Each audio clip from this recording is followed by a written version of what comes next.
सुर्खलाल जोड़े में सजी खुशी आज दुल्हन के लिबास में किसी आकाश की अप्सरा से कम नहीं लग रही थी। रमा जी अपनी बेटी को दुल्हन के जोड़े में देखकर बार बार बुलाए ले जा रही थी कि तभी कमरे में रघुनाथ जी रमा जी को आवाज देते हुए आए। अरे रमा, तुम यहाँ हो, नीचे चलो, बाराती किसी भी समय पहुँचने वाले होंगे, चलो जल्दी करो। कि तभी उनकी नज़र अपनी बेटी खुशी पर पड़ी। खुशी को देखते रघुनाथ जी के आंखों के कोर गीले हो गए। उन्होंने कहा, खुशी, एक तरफ तुझे मैं आज दुल्हन के जोड़े में देखकर जितना खुश हूँ, वहीं दूसरी तरफ मेरा मन दुखी भी हो रहा है ये सोचकर कि आज के बाद तू पराई हो जाएगी। चुपचाप पथराए आंखों से आईने की तरफ निहारती खुशी ने कहा, पापा, मैं कभी आपकी थी ही कहाँ, जो पराई हो जाऊंगी। आप सबके लिए तो मैं हमेशा पराई ही थी। आप ही तो कहते हैं बेटियां पराया धन होती है। निरुत्तर हो गए। उन्होंने चुपचाप खुशी के सिर पर हाथ रखकर उसे खुश रहने का आशीर्वाद देते हुए तेज कदमों से कमरे से बाहर निकल आए।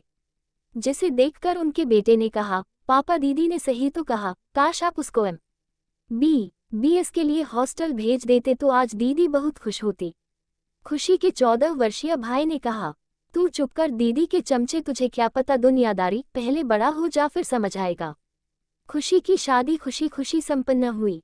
रघुनाथ जी ने अपनी औकात से ज्यादा जो खर्च किया था, जो सामान खुशी के ससुराल वालों ने मांगी, सोना, कार, फ्रिज, AC इत्यादि सब कुछ दिया था। सभी घरती बाराती रघुनाथ जी को बेटी की ऐसी शादी संपन्न करने के लिए तारीफ कर रहे थे, लेकिन खुशी के चेहरे पर कोई खुशी नहीं थी, क्योंकि रघुनाथ जी ने उसका विवाह बिना उसकी मर्जी के किया था। खुशी पढ़ना चाहती थी, लेकिन रघुनाथ जी बेटी की शादी करके बोझ से मुक्त होना चाहते थे। शादी संपन्न होने के बाद विदाई का समय आया। सब रो रहे थे, लेकिन खुशी के चेहरे पर अब भी ना खुशी थी ना गम। खुशी की माँ रमा ने उसके आंचल में जैसे ही दूध, हल्दी, अक्षत का खोइच्छा दिया।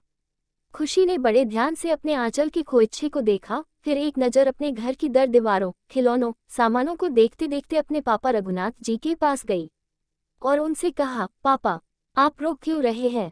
आज तो आपके लिए खुशी का दिन है। अब तो आप खुश रहिए। आज आपने अपना 20 सालों का बोझ उतार लिया।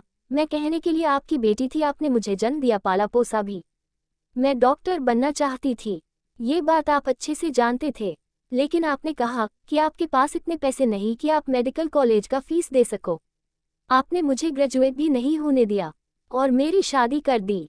कहने को मैं आपकी अपनी थी, फिर भी मेरे मांगने पर भी आपने मुझे शिक्षा का अधिकार नहीं दिया और इन अनजान लोगों को मुंह मांगी चीजें अपनी औकात से ज्यादा ला कर दी, वो भी अपने सिर पर कर्ज का बोझ रखकर। क्या मैं इस कर्ज के बोझ से भी ज्यादा बड़ी बोझ थी? कहकर खुशी वहां से विदा होकर ससुराल चली गई। तभी नर्स ने कहा, पेशेंट से जो मिलना चाहे मिल सकता है। रघुनाथ उठकर भागते हुए अंदर ICU में गए, जहां अपनी बेटी को जिंदगी मौत के बीच जूझते हुए देखकर वो उसका हाथ पकड़कर रोते हुए बोले, मुझे माफ कर दे बिटिया, मुझे नहीं पता था कि मैं अपनी बेटी का हाथ इंसानों के हाथ में नहीं जल्लादों के हाथ में दे रहा हूँ। मैं तेरा दोषी हूँ, बस मुझे एक बार माफ कर दे बेटी। बदले में खुशी ने कहा, पापा, अब बहुत देर हो चुकी है। कहते हुए उसने अपनी आखिरी सांसें ली। रघुनाथ जी की वेदना आज वैसे ही थी जैसे जल से किसी मछली को निकाल दिया जाए। आज उनका मन वैसे ही तड़प रहा था। भीड़ से निकलकर उनके रिश्तेदार ने कहा, रघुनाथ भाई, रोना बंद कीजिए, खुशी के आखिरी विदाई का समय हो गया है, जल्दी कीजिए, अब होनी को कौन टाल सकता है। लेकिन रघुनाथ जी बेटी के शव से लिपटकर बिलक बिलक कर रोए जा रहे थे। उनके कानों में अपनी बेटी के कहे आखिरी शब्द गूंज रहे थे, जिसको सोच सोचकर पछतावे के शब्द उनके मुख से निकल रहे थे। वो लगातार कहे जा रहे थे, आज ये दिन देखने से अच्छा होता कि काश उस दिन तूने पीछे मुड़कर ना देखा होता। काश तुझे मैंने पिता होने की दुहाई देकर घर छोड़ने से ना रोका होता।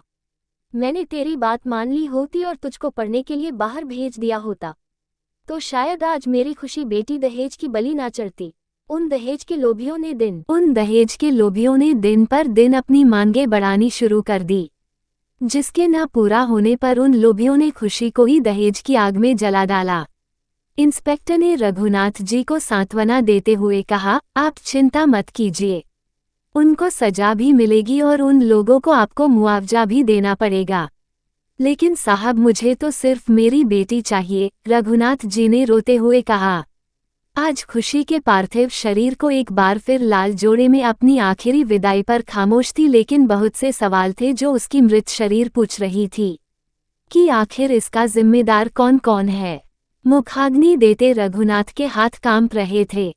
आज उनके पास छाती पीटने के अलावा कुछ भी नहीं था, क्योंकि हाथ खाली थे। कि तभी मूसलाधार बरसात भी होने लगी। शायद आज कायनात भी रो रही थी।